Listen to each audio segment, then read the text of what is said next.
Okay, let's go students. So चलिए students, बातचीत start करते हैं। सीयूईटी इकोनॉमिक्स का आज अपना पहला क्लास है। इस पेपर से रिलेटेड बात आपको बता देंगे एंड सिमिलरली रिस्पेक्टिवली आपको हर पेपर के क्लास में आपको हर पेपर का इंट्रोडक्शन मिलते जाएगा। पहली बात, we are preparing for CUET 26 economics का पेपर है ना स्टूडेंट्स। 50 क्वेश्चंस, कितने? 50 क्वेश्चंस अपने को मिलने वाले हैं। All compulsory in the form of MCQ. The good thing is they are in the form of MCQs. Each question is of 4 mark. तो इसका मतलब आपका क्या है, 200 मार्क्स बनता है यहां पर। एक बात। दूसरी बात, हां अगर आपने गलत आंसर दिया तो 25% डिडक्ट होता है, मतलब करेक्ट आंसर का आपको +4 मिलेगा। यदि आपने गलत आंसर करा तो -1 होगा, और अगर आपने कुछ नहीं करा तो आपको 0 मिलने वाला है उस क्वेश्चन में। अपने को कोशिश करना है, और ये मैं बताऊंगा अभी आपको in the course of our journey, कि हर टॉपिक को इतना अच्छे से करें कि अपने को छोड़ना नहीं पड़े। लास्ट में गैस भी करना पड़ रहा है तो वो एक एडुकेटेड गैस हो, ना कि कुछ भी हम लोग कर रहे हैं। आपको बता दूं, एक सीक्रेट रिवील कर दें कि पहले इकोनॉमिक्स के अंदर क्या आ रहा है और फिर कैसे पढ़ना है, किस बुक से पढ़ना है अपने को। ठीक है, चलिए क्या आ रहा है मैं स्टूडेंट्स, माइक्रो इकोनॉमिक्स। मैं मान के चल रहा हूं कि मेरा जो लार्जली ऑडियंस है वो आईएससी और सीबीएसई वाला स्टूडेंट्स है। अगर आप लोग माइक्रो इकोनॉमिक्स देखेगा तो माइक्रो इकोनॉमिक्स आईएससी अपने क्लास 12 में और सीबीएसई अपने क्लास 11 में पढ़ लेता है। That is a good thing. Chapters देखिए, consumer behaviour, consumer equilibrium, micro economics, central problems of economy, concept of demand, concept of consumer equilibrium, concept of production, concept of cost, perfect competition market, market equilibrium जिसमें price ceiling और price floor के concepts है। Macro economics में, macro economics चाहे वो ISC का बच्चा हो या सीबीएसई का बच्चा हो, सभी कब पढ़ते हैं? 12 में पढ़ते हैं। Again a good point two note. पर अगर हम लोग स्टूडेंट्स बातचीत करें इंडियन इकोनॉमिक डेवलपमेंट का, इंडियन इकोनॉमिक डेवलपमेंट कुछ हद तक इसको आईएससी 11 में पढ़ता है, कुछ हद तक, और सीबीएसई 12 में पढ़ता है। अब स्टूडेंट्स एक इंपॉर्टेंट बात, बुक। मैं आपको बता दूं, एक बुक जहां से क्वेश्चंस रिपीटेड आएंगे, वर्ड टू वर्ड उठा के आ जाएंगे, दैट बुक इज एनसीईआरटी। इस बुक की खास बात है कि जिसके पास ये बुक है वेरी गुड, नहीं है ये फ्री में ऑनलाइन डाउनलोडेबल है। You have to pay 0 rupees to download this book. तो इसका मतलब है ये एक फ्री मटेरियल है। अगर आपके पास बुक है, वेल एंड गुड। मैं सजेस्ट करूंगा, अगर आप इस एग्जाम को लेकर सीरियस हैं तो बुक अपने पास हमेशा अवेलेबल रखें। ठीक है सर। काफी हद तक स्टूडेंट्स जिस तरह से आप लोगों ने 12 में पढ़ा था उसमें बदलाव आने वाला है in terms of how you will prepare. आज की क्लास में मैं फोकस करने वाला हूं इंडियन इकोनॉमिक डेवलपमेंट पे। आपको बहुत कुछ पता लगेगा, बट एक बैड न्यूज ये है कि आपको जो प्रिपेयर करने का जर्नी रहेगा, काफी बीच बीच में बोर्डम आएगा। क्यों? क्योंकि अपने को हर एक वर्ड, अपने को ब्रॉड कॉन्सेप्ट्स नहीं पढ़ने हैं। अपने को हर एक वर्ड एनसीईआरटी का पढ़ा हुआ होना चाहिए, एक बार नहीं, 2 बार नहीं, 3 से 4 बार, जिससे वो एग्जाम में रिकलेक्ट करके अपने आंसर कर पाए। सर यार बातचीत तो सही है, सर बातचीत तो सही है। आप लोग देखिए इंडियन इकोनॉमिक डेवलपमेंट में क्या क्या आ रहा है। पहले इंडियन इकोनॉमी का जर्नी फ्रॉम 1947 टू 1990, ठीक है। उसके बाद 1991 के बाद इंडिया में क्या बदलाव आए अपने वो पढ़ने वाले हैं। फिर अपने concepts of human capital formation, chapters of rural development, chapter of employment and chapter of environmental and sustainable development, ये सारी चीजें हम लोग कवर करने वाले हैं, पढ़ने वाले हैं। बढ़िया है sir. Having done that we will move to another chapter, development experiences of India, जिसमें इंडिया, चाइना और पाकिस्तान का कंपैरिजन हम लोग करने वाले हैं। क्योंकि आप लोग कोई थ्योरी पेपर के लिए, बहुत लेंथी पेपर के लिए तो प्रिपेयर कर नहीं रहे हो, हर क्वेश्चन 4 नंबर का है, हाँ, बट क्या आपने को उसके लिए एक पेज भरना है ना? तो वो जो रट्टाफिकेशन वाला प्रेशर था वो खत्म हो गया। पर क्या चीजें अभी भी याद रखनी है? हाँ, देख लो जो बता रहा हूं वो ट्राइड एंड टेस्टेड तरीका है, ट्राइड एंड टेस्टेड तरीका है। Having said that, Indian economic development की बुक पर चलते हैं एंड अपने फर्स्ट टॉपिक को आरंभ करते हैं।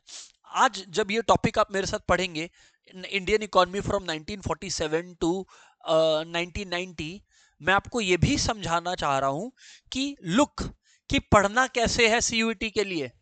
काफी होमवर्क देने वाला हूं आप लोगों को, होमवर्क ज्यादा रहने वाला है in terms of reading and less in terms of writing. Writing भी करना है क्या, वो मैं आपको अपने आप बताऊंगा। सर बढ़िया, लेट्स गो क्लास। ठीक, चलिए स्टार्ट करते हैं।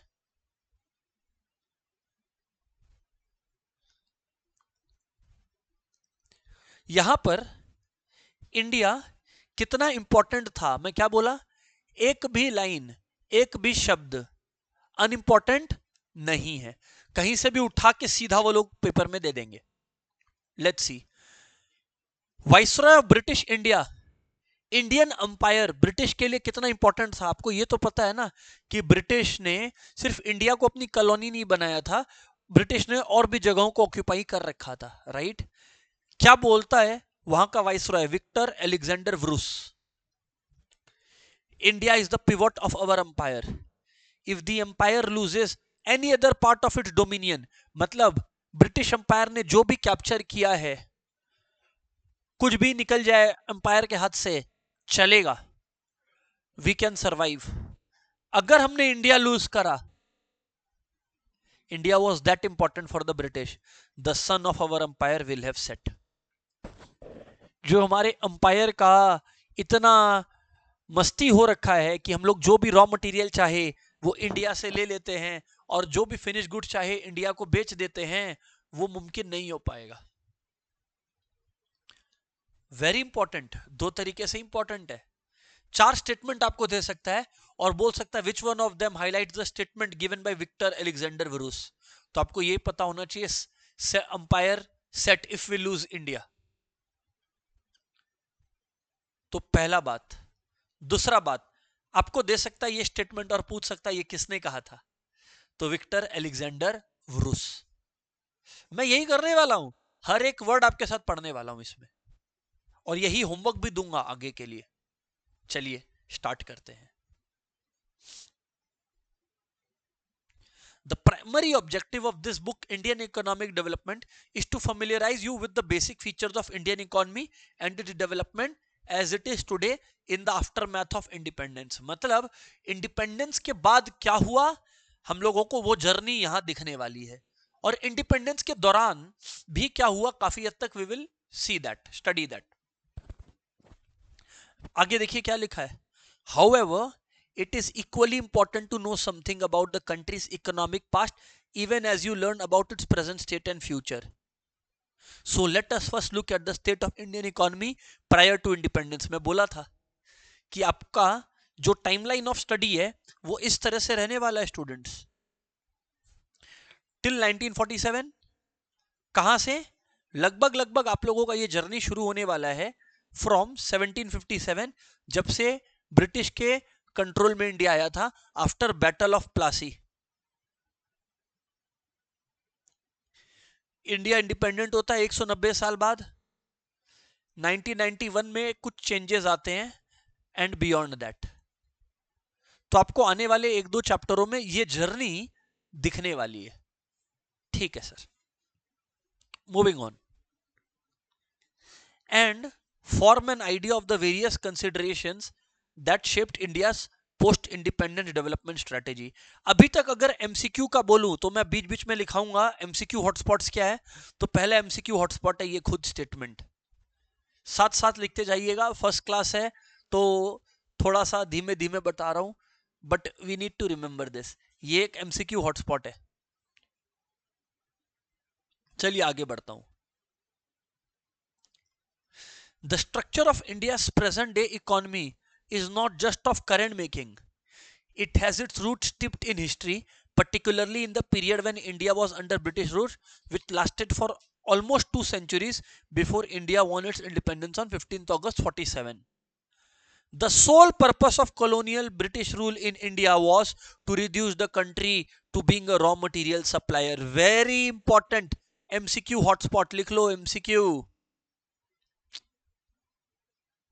The sole purpose of British colonial rule in India was to reduce the country to being a raw material supplier. India जो कि दुनिया को फिनिश गुड्स एक्सपोर्ट करता था, इंडिया का रोल केवल क्या रह जाएगा, एक रॉ मटेरियल के एक्सपोर्टर की तरह।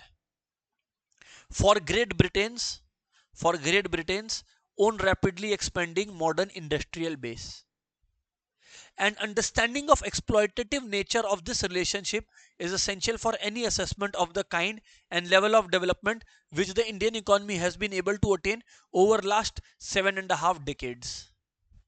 लास्ट 70-75 सालों में इंडिया ने क्या अचीव किया है, उसके लिए आपको पहले कॉन्टेक्स्ट पढ़ना पड़ेगा कि इंडिया शुरू कहां से किया था। ठीक है, चलिए let's go head class.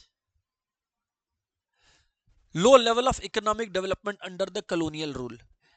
India had an independent economy before the advent of British rule. एकदम ठीक बात है, इंडिया की इकोनॉमी इंडिपेंडेंट इकोनॉमी थी before the advent of British rule, though agriculture was the main source of livelihood for most people. Yet, एक मिनट, MCQ hotspot, what was the main source of livelihood? Agriculture. What kind of economy was India before the British rule? Independent economy. अब सुनिए, आपको आपके exam में 4-5 words मिल सकते हैं, हाँ, सेल्फ रिलायंट, इंडिपेंडेंट, ये वो, भले ही चारों वर्ड सही हो, आप कौन से वर्ड को टिक करके आओगे? इंडिपेंडेंट वर्ड को टिक करके आओगे। Every word is important.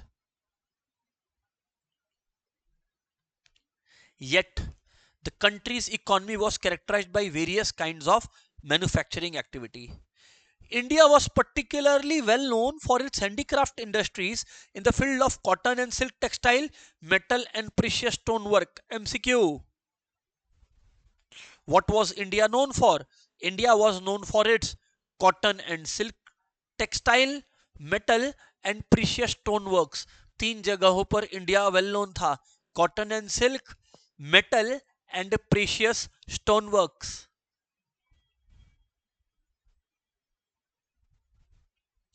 These products enjoyed a worldwide market based on the reputation of the fine quality of material used and the high standard of craftsmanship seen in all imports from India. Yes sir, it is good कि India का जो कारीगरी था, craftsmanship मतलब कारीगर जो India में थे, दे वेयर ऑफ सुप्रीम क्वालिटी। तो वो लोग का जो काम था, वो लोग का जो कला था, उसका वैल्यू था सर। आगे, textile industry in Bengal. Muslin is a type of cotton textile which had its origin in Bengal. MCQ hotspot. Which type of cotton textile is originated in Bengal? Muslin. Yeah, where did muslin originate? Bengal. Particularly places in and around Dhaka. Dhaka आप समझ गए तो आज बांग्लादेश का capital है। Dakai muslin had gained worldwide fame as an exquisite type of cotton textile. आप ऐसे बोलते हो ना, आज हम एप्पल का प्रोडक्ट यूज करता है, कुछ वो था डकाई मसलिन क्लॉथ।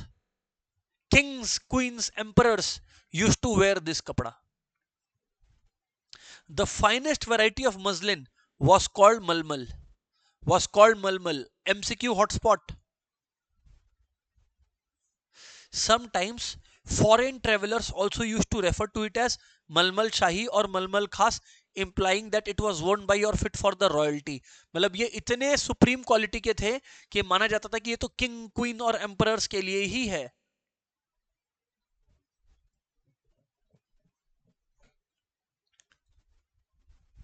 मैं फिर से बोल रहा हूं कि ये जर्नी, ये जब खुद भी पढ़ोगे, खुद भी काम करने दूंगा, रीड करने दूंगा, या जब मैं कराऊंगा, the journey is going to be boring. उल्टा होता है, टीचर बोलता है यार बहुत मजा आएगा, इंटरेस्टिंग लगेगा ना, इट वुड बी बोरिंग क्योंकि each and every word should be known by us. ठीक है सर, कर लेना बस, अगला 2-3 महीना जितना आपके पास है उसमें कर लेना बस. फिर थैंक यू तुम मेरे को रिजल्ट्स वाले दिन बोलोगे. कंडीशन है कर लो. चलो स्टार्ट करते हैं आगे की पढ़ाई. The economic policies pursued by the colonial government in India were concerned more with the protection and promotion of the economic interest of their home country than with the development of Indian economy. तो एक minute, yes, they were interested in the what? The colonial government was interested in their home country. मतलब British interest serve करने में वो लोग का ज्यादा ध्यान और दिलचस्पी थी. Such policies brought about a fundamental change in the structure of Indian economy, transforming the country into supplier of raw materials and consumer of finished industrial products from Britain. मैंने आप लोगों को ये बात बताया था कि नहीं बताया था कि the goal was कि इंडिया को सोर्स ऑफ रॉ मटेरियल बनाया जाए और इंपोर्टर ऑफ फिनिश गुड्स बनाया जाए. देख लीजिए वही लिखा है. Obviously the colonial government never made any sincere attempt to estimate India's national and per capita income. तो जी हाँ, did the colonial government make any sincere attempt? No.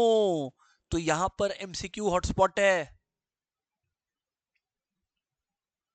हाँ, तो फिर अब सवाल आएगा, किन्होंने, ब्रिटिश गवर्नमेंट तो इंटरेस्टेड नहीं थी, तो किन्होंने इंडिया के नेशनल इनकम या एवरेज इनकम को कंप्यूट करने का कोशिश करा? किसने कोशिश करा? Among the notable estimators. Among the notable estimators, जो इतने लोग एस्टिमेट करने वाले थे नेशनल इनकम, उसमें से कुछ वेरी इंपॉर्टेंट नेम्स कि किन्होंने नेशनल इनकम कैलकुलेशन करा. Among the notable estimators Dadabhai Naoroji, William Digby, Findlay Shirras, V R K V Rao, है ना, Findlay Shirras, V R K V Rao and R C Desai. बहुत लोग थे, लेकिन सबसे ज्यादा significant MCQ, it is very important, जो VKRV राव जी थे, it was Rao whose estimates during the colonial period was the most significant.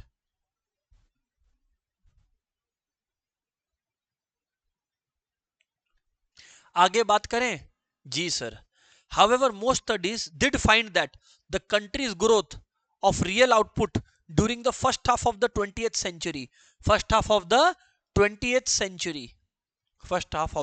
20th century, मतलब लगभग 1900 से 1950 के बीच में, was less than 2%. एक minute, was less than 2%.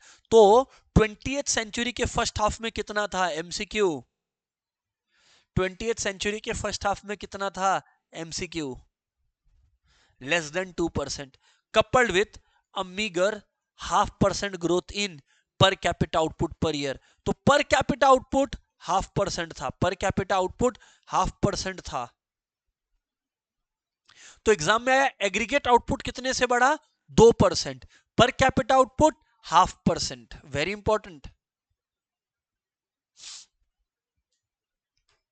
Very important. अगर बात करें आगे, चलिए चलते हैं एग्रीकल्चरल सेक्टर पर. Indian economy under the British colonial rule remained fundamentally agrarian. Agrarian मतलब based on agriculture. About 85% of the country's population lived mostly in villages and derived livelihood directly or indirectly from agriculture. तो colonial rule के time पे कितने percent याद करो? 85%. 85%. Colonial rule के समय 85% लोग का ये सिचुएशन था. However, despite being the occupation of such a large population, the agricultural sector continued to experience stagnation and not infrequently unusual deterioration. Deterioration मतलब एग्रीकल्चर का अवस्था खराब होते चला गया. Agricultural productivity became low, though in absolute terms the sector experienced some growth due to expansion of area under cultivation. नए नए जमीन मिल रहे थे, वहां एग्रीकल्चर हो रहा था, तो रियल लाइफ में एक जमीन का उपज नहीं इंप्रूव हुआ था, वो तो बस जमीन और मिलते गया था, तो आउटपुट इंप्रूव होते गया था. This stagnation in the agricultural sector was caused mainly because of various systems of land settlement. Very important MCQ. What was the main reason behind stagnation? The land settlement systems. The various systems of land settlement. The various systems of land settlement. The various systems of land settlement. वो आप लोगों का था stagnation का reason.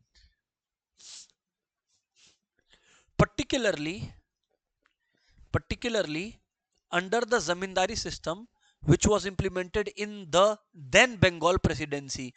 एक minute, तो zamindari system पहले कहां इंट्रोड्यूस किया गया?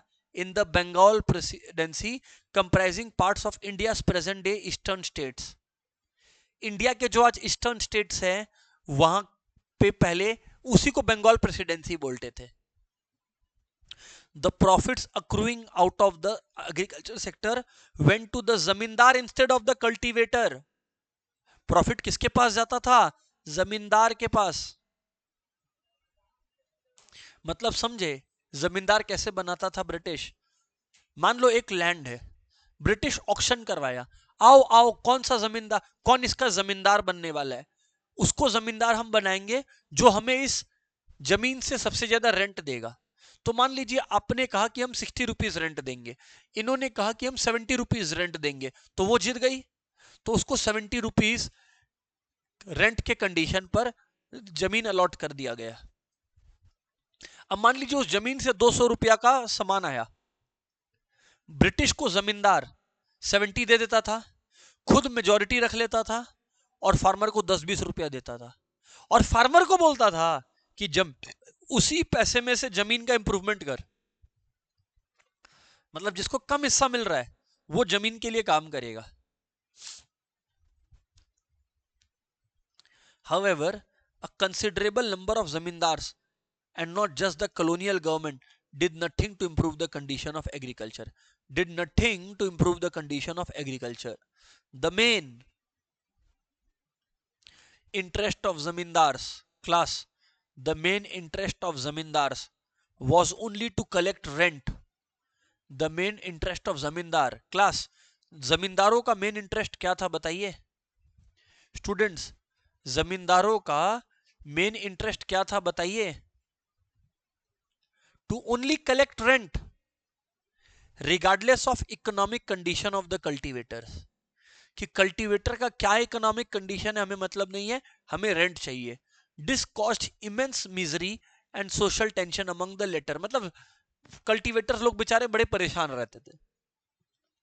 To a very great extent the terms of revenue settlement were also responsible for zamindars adopting such an attitude. Dates for depositing specified sums of revenue were fixed, failing which the zamindars were to lose their rights. Actually यहाँ पे revenue system British ने ऐसा किया कि जमींदार को भी खराब बिहेव करना पड़ा. क्यों? ब्रिटिश ने डेट दे दिया कि मान लो 31 हर महीने के 31 को हमें पेमेंट करना है, मतलब जमींदार को ब्रिटिश को पे करना पड़ेगा. एक महीना जमींदार मिस किया, उसका जमीन का हकदार कोई और हो जाएगा, उसका जमींदारी राइट चला जाएगा। तो प्रेशर किस पर आया? जमींदार पे। तो अब जमींदार प्रेशर किस पे देगा? फार्मर पे।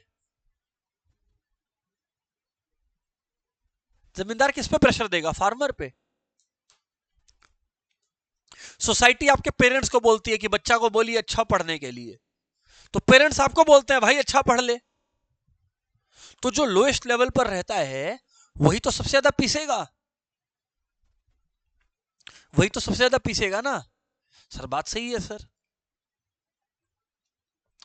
Besides this, low levels of technology, lack of irrigation facilities and negligible use of fertilizers all added up to aggravate मतलब बढ़ाना the plight of the farmers। plight का मतलब situation, farmers का जो situation खराब था उसको बढ़ाने में ये सारी चीजें रिस्पॉन्सिबल थी। and contributed to the dismal level, dismal मतलब poor, low level of agricultural productivity। There was of course some evidence of a relatively higher yield of cash crops in certain areas due to commercialisation of agriculture. British ने agriculture को commercialise किया। इसका मतलब पहले agriculture एक means of subsistence था, कि मतलब क्रॉप उगा रहे हैं खुद के खाने के वास्ते। ब्रिटिश ने बोला ना, कैश क्रॉप्स उगाओ जिसको बेच के पैसा कमाया जा सके। तो ये बोल सकते हैं कि ब्रिटिश ने इंडिया को एक अच्छा ही चीज सिखाया। आज इंडिया में टी और कॉफी प्लांटेशंस है जो दुनिया भर में जाते हैं, but let me tell you कि वो ब्रिटिश ने इंडिया को बताया था।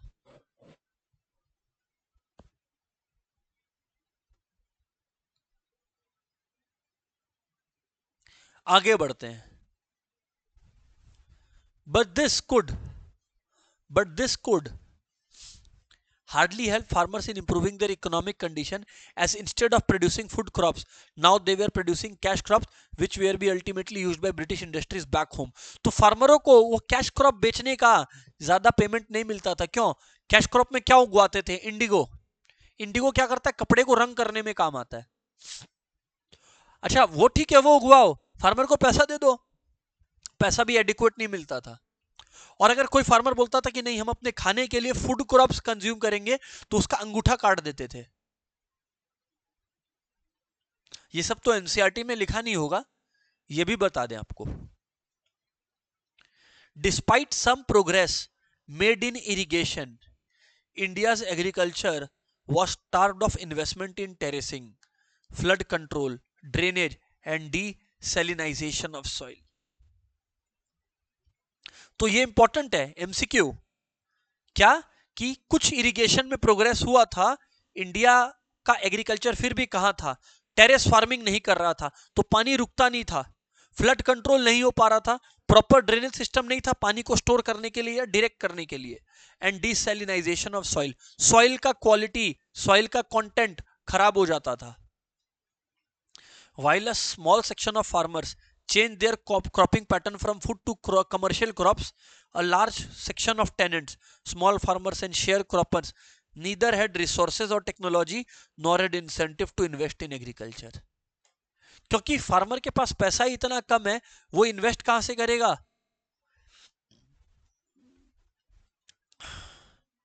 स्टूडेंट्स, ये था आपका एग्रीकल्चरल सेक्टर का स्थिति। आगे बढ़ते हैं और चलते हैं इंडस्ट्रियल सेक्टर पर। As in the case of agriculture, so also in manufacturing, India could not develop a sound industrial base under the colonial rule। Even as the country's world famous handicraft industries declined, no corresponding modern base was allowed to come up to take pride of place so long enjoyed by the former। India का जो handicraft था वो तो खत्म हो गया था, क्योंकि वो ब्रिटिश मशीन मेड गुड से कंपीट नहीं कर पा रहा था, और ब्रिटिश इंटरेस्टेड नहीं थे इंडिया में मशीन्स लाने के लिए, वरना इंडिया में मशीन आ जाती तो ब्रिटिश का काम खत्म हो जाता। The primary motive of the colonial government behind this policy of systematically deindustrialization was twofold। तो वेरी इंपॉर्टेंट एमसीक्यू हॉटस्पॉट। डीइंडस्ट्रियलाइज करने का मतलब है जब आप कोई इंडस्ट्री को खत्म कर रहे हैं किसी और जगह इंडस्ट्री बैठाने के लिए। ब्रिटिश अपने ब्रिटेन की इंडस्ट्री, ब्रिटेन की मशीन मेड इंडस्ट्रीज को बढ़ाने के लिए इंडिया की हैंडमेड इंडस्ट्रीज को खत्म कर रहे थे। इसे बोलते हैं De-industrialization.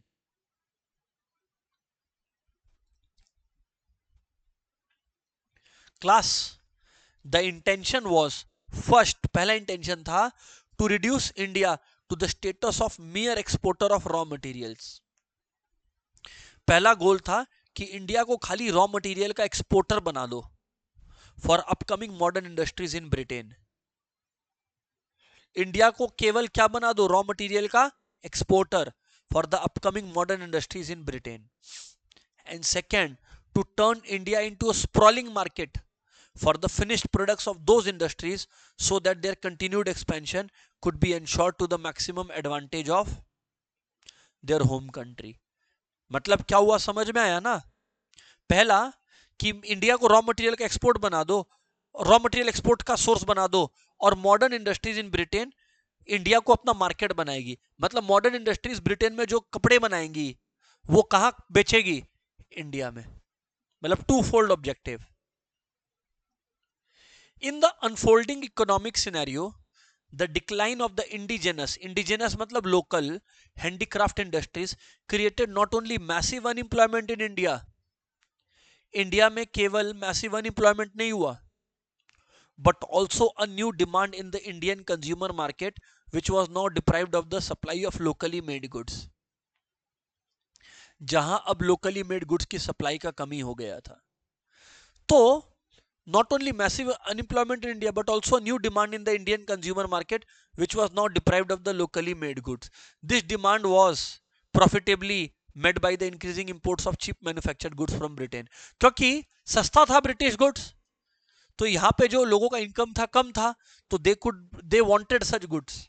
इंडिया का गुड्स हैंडमेड था तो कॉस्टली होता. आज भी आप लोग कपड़ा खरीदने चले जाइए, होमवर्क ले लीजिए, जाइए शॉपिंग पे चले जाइए एक दिन. कोई भी कपड़ा खरीदने के लिए दुकान में बोल दीजिएगा एक मशीन वाला और एक हाथ का काम दिखाइएगा. चैलेंज आप लोगों को, handmade goods if not more at least double expensive होगा, एटलीस्ट दुगने दाम का होगा.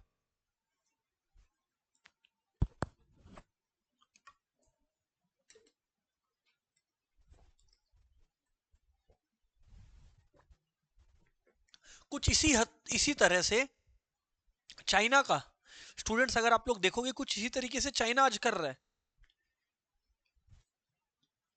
हम लोग बोलते हैं कि stop imports from China, boycott Chinese products.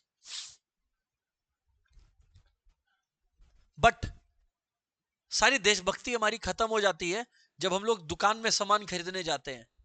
एक दिवाली का लाइट जो 60 रुपए का चाइना का है, वही इंडियन गुड 120-130 रुपए का आपको मिलेगा.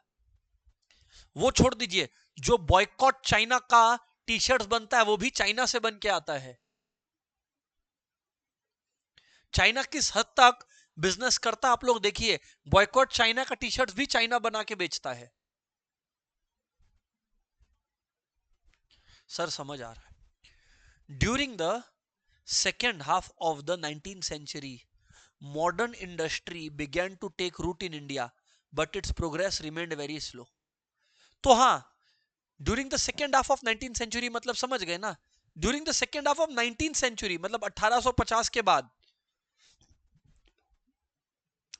तो 1850 के बाद इंडिया ग्रोथ शुरू हुआ. MCQ, modern industry began to take root in India when. तो अब बच्चा देखो कितना इजीली कंफ्यूज होगा. सुनो, modern industry began to take root in India, तो स्टूडेंट क्या सोचेगा, वो तो 1950s के बाद हुआ था, तो वो तो सोचेगा 20th सेंचुरी के बाद. लेकिन रियल लाइफ में 1850 के बाद ही शुरू हो गया था. यार ये तो इंटरेस्टिंग क्वेश्चन हो गया sir, very important. Modern industries began to take root in India very slow. कब? in the second half of 19th century. Imagine, initially this development was confined to the setting up of cotton and jute textile mills. तो initially क्या set हुआ था बोलो? Cotton और jute. देखिए cotton आपका मुंबई और गुजरात में होता था, महाराष्ट्र और गुजरात में, और जूट आपका Bengal. The cotton textile mills mainly dominated by Indians. MCQ, very important. Were located where? Important MCQ. In the western parts of the country, namely Maharashtra and Gujarat. Well, the jute mills dominated by the foreigners was mainly concentrated in Bengal. तो jute mill को कौन dominate कर रहे थे? Foreigners. Foreigners jute mill को dominate कर रहे थे फॉरेनर्स इन बंगाल.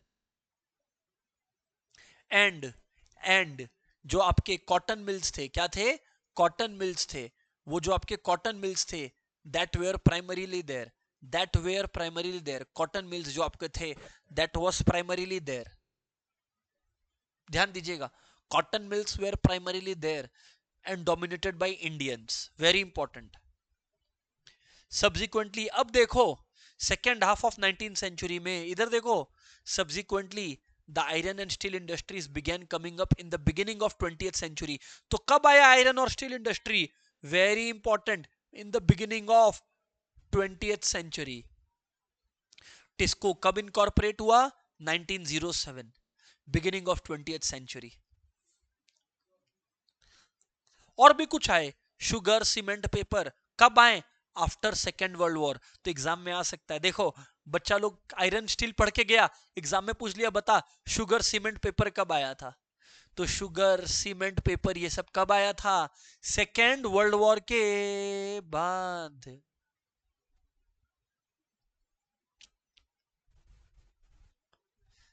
सेकेंड वर्ल्ड वॉर के बाद. हाँ जी. और सेकेंड वर्ल्ड वॉर हुआ था स्टूडेंट्स 1939 टू 1943. चलिए आगे बढ़ते हैं. However, there were hardly any capital good industries to promote further industrialization in India. अच्छा, अब कैपिटल गुड्स इंडस्ट्री क्या होता है? वो इंडस्ट्री जो मशीन बनाती हो. मशीन से जो गुड्स बनते हैं वो तो कंज्यूमर गुड्स है. एक मशीन चिप्स बना रही है तो चिप्स कंज्यूमर गुड है, पर इंपॉर्टेंट है कंट्री के लिए machine banana.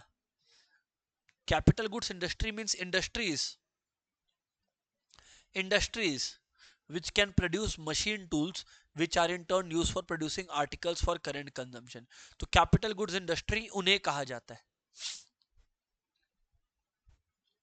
The establishment of a few manufacturing units here and there was no substitute to the near wholesale displacement of the country's traditional handicraft industry.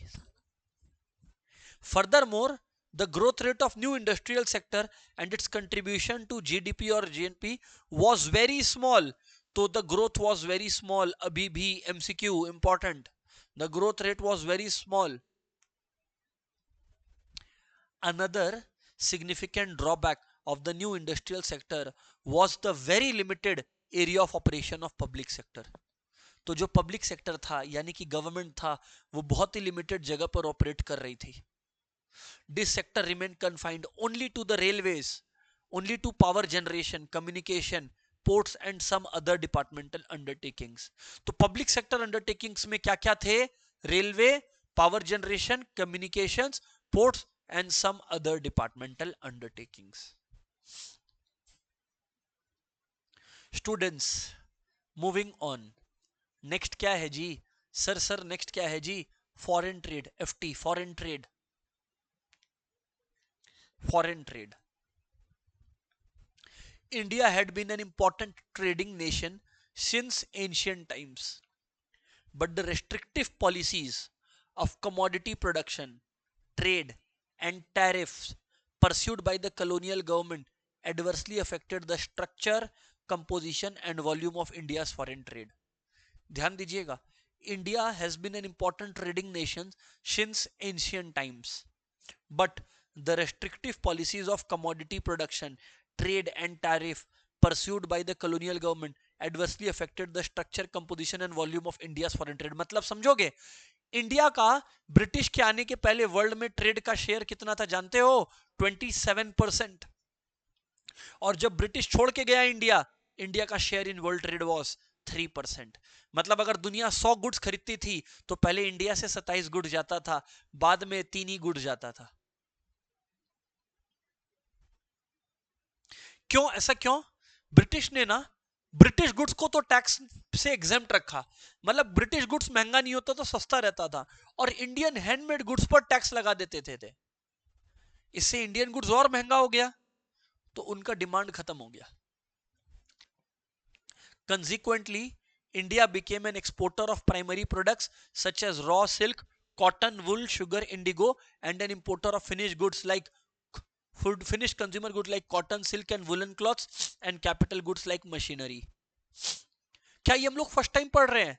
नहीं, कि India raw material का एक exporter बन गया था और फिनिश गुड्स लाइक क्लॉथ्स और machine का इंपोर्टर बन गया था. और फॉर ऑल प्रैक्टिकल पर्पसेस ध्यान दीजिए, एमसीक्यू, सारे इंपोर्टर कंट्रोल एक्सपोर्ट पर, सारे इंपोर्ट और एक्सपोर्ट पर, सारे प्रैक्टिकल कामों के लिए किसका कंट्रोल था? ब्रिटेन का. Britain maintained a monopoly control over India's exports and imports. As a result, more than half of India's foreign trade was restricted to Britain. एक मिनट, तो इंडिया का आधा से ज्यादा फॉरेन ट्रेड किसके साथ होता था? ब्रिटेन के साथ. और ब्रिटेन के अलावा किन और कंट्रीज के साथ इंडिया का इंपोर्ट एक्सपोर्ट अलाउड था? वेरी इंपॉर्टेंट एमसीक्यू के लिए. The rest was allowed with a few other countries like China, Ceylon that is Sri Lanka, and Iran that is Persia. और ब्रिटिश ने क्या किया था पता है? सुएज कैनाल बनवाया था. सुएज कैनाल बनाने से फायदा पता है क्या हुआ? जो सी से जर्नी था इंडिया और ब्रिटेन के बीच में, वो कम हो गया था. The opening of Suez canal further intensified British control over India foreign trade. क्योंकि ब्रिटिश के लिए इंडिया पहुंचना और आसान हो गया था. The most important characteristic of India's foreign trade throughout the colonial period was the generation of a large export surplus. Export surplus मतलब इंडिया बहुत ज्यादा, इंडिया के पास जो बहुत ज्यादा एक्सपोर्ट अर्निंग्स आता भी था वो ब्रिटिश के इंडस्ट्रीज के लिए यूज करते थे. But this surplus came out at a huge cost to the country's economy. Several essential commodities, ये सुनिए, several essential commodities, food grains, clothes, kerosene etcetera. क्या बोला मैं? फूड ग्रेन, क्लॉथ, केरोसिन, ये सारे were scarcely available in the domestic market. Furthermore this export surplus did not result in any flow of gold और silver into India. मतलब India से जो material बिकता भी था ना, उससे जो फायदा होता था वो कहां चला जाता था? ब्रिटेन चला जाता था ब्रिटिश का मदद करने के लिए. Rather, this was used to make payment for expenses incurred by any office set up by the colonial government in Britain, expenses on war again fought by the British government, and the import of invisible items, all of which lead to drain of Indian wealth. तो India ने export किया, India की export earnings काम आ रही है किसको develop करने के लिए? ब्रिटेन को डेवलपमेंट के लिए, ब्रिटिश इंटरेस्ट को सर्व करने के लिए. और स्टूडेंट्स, अगर आप लोग अब यहां पर जो है डेमोग्राफिक कंडीशन पढ़ोगे हमारे साथ, डेमोग्राफिक कंडीशन, तो आओ एक बार पढ़ना. अच्छा, एक बार ना उसको पढ़ने से पहले सुएज कैनाल का पूरा डेटा देख लीजिए. ये देखिए, ये देखिए, ये देखिए, पहले कैसे आना पड़ता था, यहां ध्यान से सुनिएगा. ये इंडिया है, पहले ऐसे आना पड़ता था इंडिया, टक टक टक टक टक टक टक टक टक टक टक ऐसे. सुएज कैनाल की वजह से ये रास्ता थोड़ा छोटा हो गया. Suez Canal is an artificial waterway.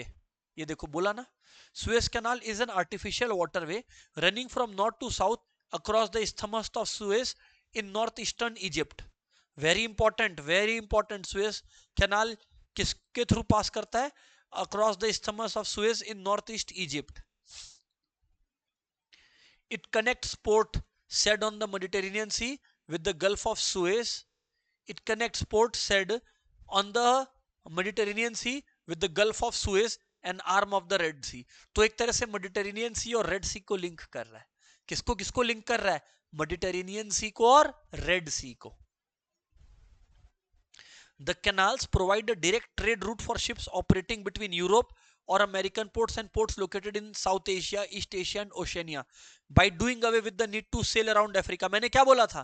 पहले कैसे जाना पड़ता था? इधर देखिए, अफ्रीका से के अराउंड, वो खत्म हो गया. Strategically and economically, it is one of the most important waterways in the world. Its opening in 1869, very important. Suez Canal कब खुला? 1869 सुएज कैनाल कब खुला? 1869. Reduce the cost of transportation and made access to Indian markets easier. तो Indian markets में class, Indian markets में enter करना काफी आसान हो गया था. अब अगर हम लोग डेमोग्राफिक कंडीशंस पढ़ें क्लास, अगर हम लोग डेमोग्राफिक कंडीशंस पढ़ें, यहां ध्यान दीजिएगा डेमोग्राफिक कंडीशंस पर. Various details about the population of British India were first collected through a census in 1881. तो इंडिया का वेरी इंपॉर्टेंट सेंसस मतलब पॉपुलेशन काउंट, पॉपुलेशन के बारे में स्टडी करना. इंडिया का फर्स्ट पॉपुलेशन सेंसस किस ईयर में हुआ था? 1881 में फर्स्ट पॉपुलेशन सेंसस हुआ था. 1881 में मार्क कर लीजिएगा. दो suffering from certain limitation, it revealed the unevenness in India's population growth. Subsequently, every 10 years, तो census कब होता है? Every 10 years, such census were carried out. अब सुनिए एक और year, very important for MCQ. Before 1921, class, before 1921, India was in the first stage of demographic transition. मतलब 1921 के पहले क्या था? Transition, demographic transition. Second stage of transition began after 1921. इसीलिए 1921 को लिख लो, बोलते हैं year of great divide. Year of great divide.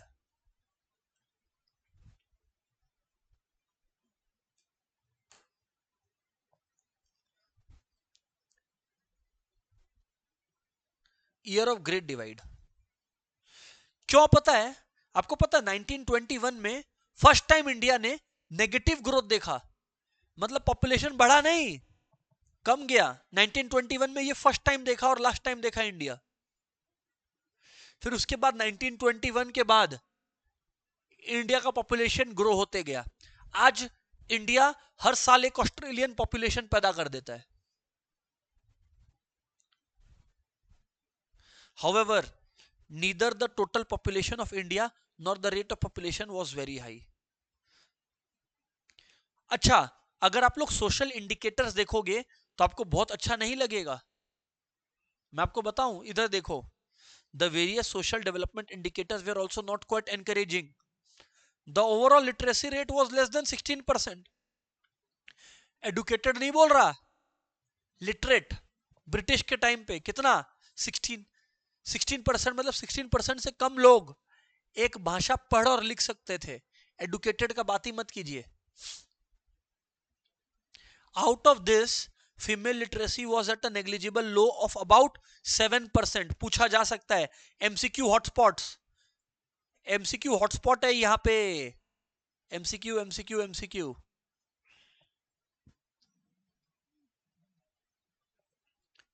Public health facilities were either unavailable to large chunks of population or when available were highly inadequate. Consequently, water and airborne diseases were rampant and took a huge toll on life. आगे सुनिए. No wonder the overall mortality rate was very high, and in that particularly the infant mortality rate was quite alarming. Very important MCQ. Infant mortality rate जानना चाहेंगे? About 218 पर 1000. मतलब 1000 में से 1000 बच्चे पैदा हुए हैं तो अपना फर्स्ट बर्थडे 218 बच्चे नहीं बना पाएंगे, उनका डेथ हो जाएगा. 1000 में से कितने? 218. Imagine the medical infrastructure. मतलब अगर 1000 बच्चों का जन्म हुआ है, थोड़ा सोचिए, फर्स्ट बर्थडे के पहले 218 का डेथ हो जाएगा. आज ये नंबर कहीं ना कहीं 34 के अराउंड है. 1000 में से 34 है आज, करीब करीब. आपको एनसीईआरटी से पूछेगा जो पूछेगा. In contrast to the present informality infant mortality rate, हाँ दिया हुआ है ना 28. मैं 30 गलत बोला था मैं. 28 है आज. 28 अपने करेंगे. लेटेस्ट मटेरियल जो मैं देख पा रहा हूं ना, आप देखिएगा आपका कौन सा ईयर का है. ईयर भी बहुत मैटर करता है.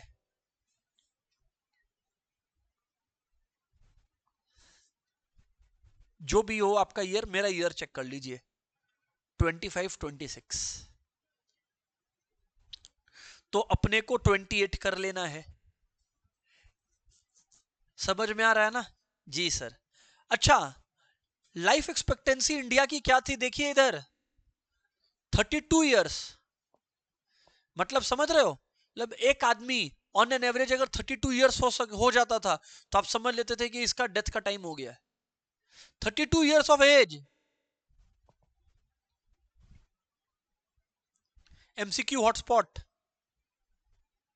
और आज कितना है? 69 इयर्स, मतलब डबल से भी ज्यादा आज life expectancy. In the absence of reliable data, it is difficult to specify the extent of poverty at that time, but there is no doubt that extensive poverty prevailed in India during the colonial period, which contributed to worsening profile of India's population of that time. Sir ये तो बहुत खतरनाक बात बता दी, आप डर गए हम लोग। अब आते हैं फाइनली इंडिया के ऑक्यूपेशनल स्ट्रक्चर पे। यहां क्या लिखा है? क्या लिखा है? एग्रीकल्चर पे इंडिया ज्यादा स्ट्रेस दे रहा था। देखिए, during the colonial structure period the occupational structure of India, that is distribution of working persons across different industries and sector, showed little science of change. The agricultural sector accounted for, ज्यादा होने वाला है, largest share of workforce, MCQ. और कितने लोग workforce थे? 70-75%। while the manufacturing and service sector 10 and 20।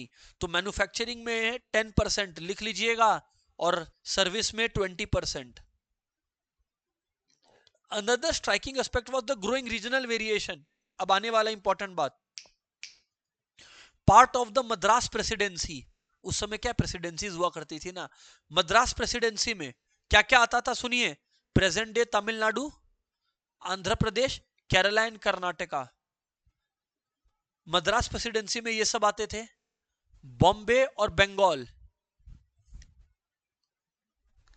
witnessed a decline in the dependence of the workforce on agricultural sector with a commensurate increase in manufacturing sector and service sector।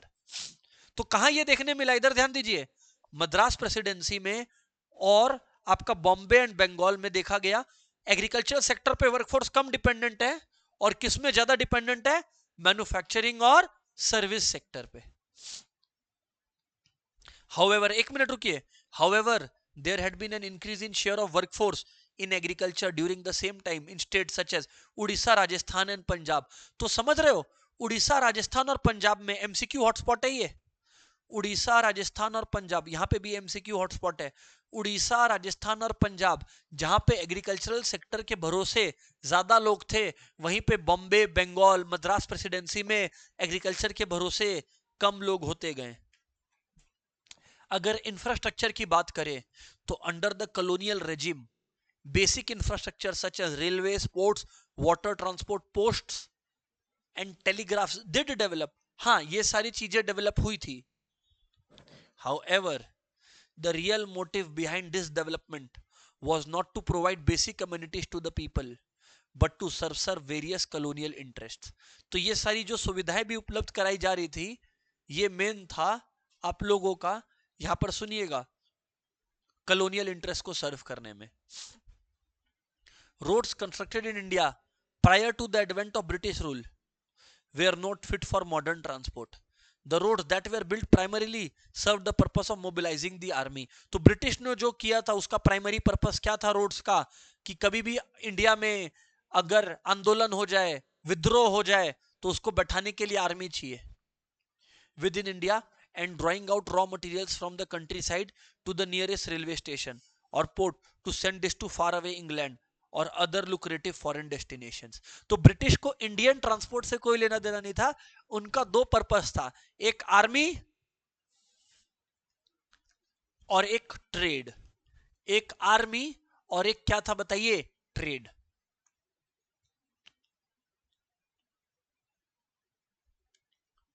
There always remained acute shortage of all weather roads to reach out to the rural areas during the rainy season। ध्यान से सुनिएगा, the British introduced the railways in India. सुनिए, the British introduced the railways in India in 1850? Class सुन लीजिए, British ने railways introduce किया India में कब? 1850 में, and it is considered as one of their most important contributions. तो 1850 date, MCQ hotspot.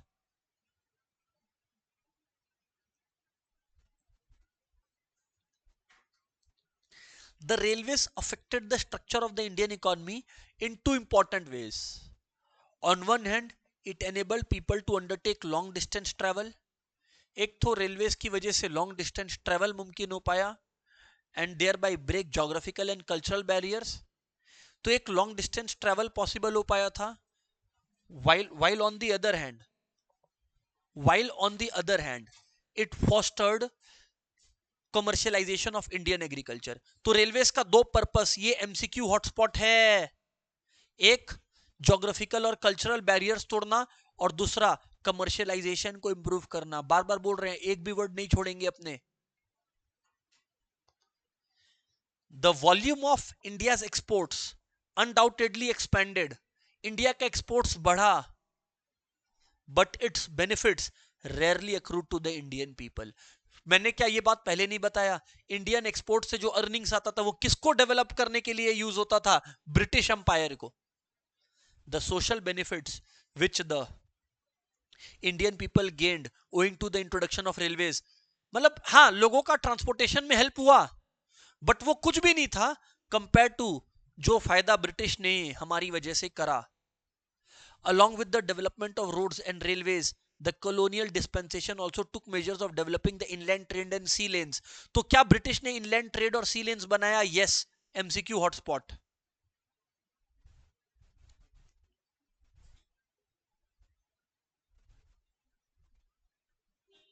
जो ब्रिटिश ने उड़ीसा कोस्ट पर कैनाल बनाया था, though the canal was built at a huge cost to the government, yet it failed to compete with the railways. तो ये जो कनाल था, ये एक फेल्ड प्रोजेक्ट था on the Orissa coast,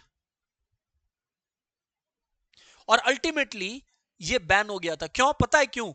abandon हो गया था. बैन तो क्या बोलेंगे, क्यों? क्योंकि पता है ये इसका जो रूट था उसी के पैरेलल रेलवेज का रूट था, तो obviously railways were much faster. सुनिए आगे. The introduction of expensive system of electric telegraph in India similarly serve the purpose of maintaining law and order. अच्छा, एक चीज और, टेलीग्राफ का क्या पर्पस था? MCQ, to maintain law and order. Telegraph का पर्पस समझ गया कि कोई भी मैसेज पहुंचाना था एक जगह से दूसरी जगह तुरंत पहुंचता था. Postal services despite having a useful public purpose remained inadequate. Students, dates पढ़ रहे हैं तो बहुत इंपॉर्टेंट है एनसीईआरटी का ये date. Tata Airlines, a division of Tata and Sons, was established in 1932, inaugurating the aviation sector in India. And look how things change. Government ने ये टाटा से वापस ले लिया था.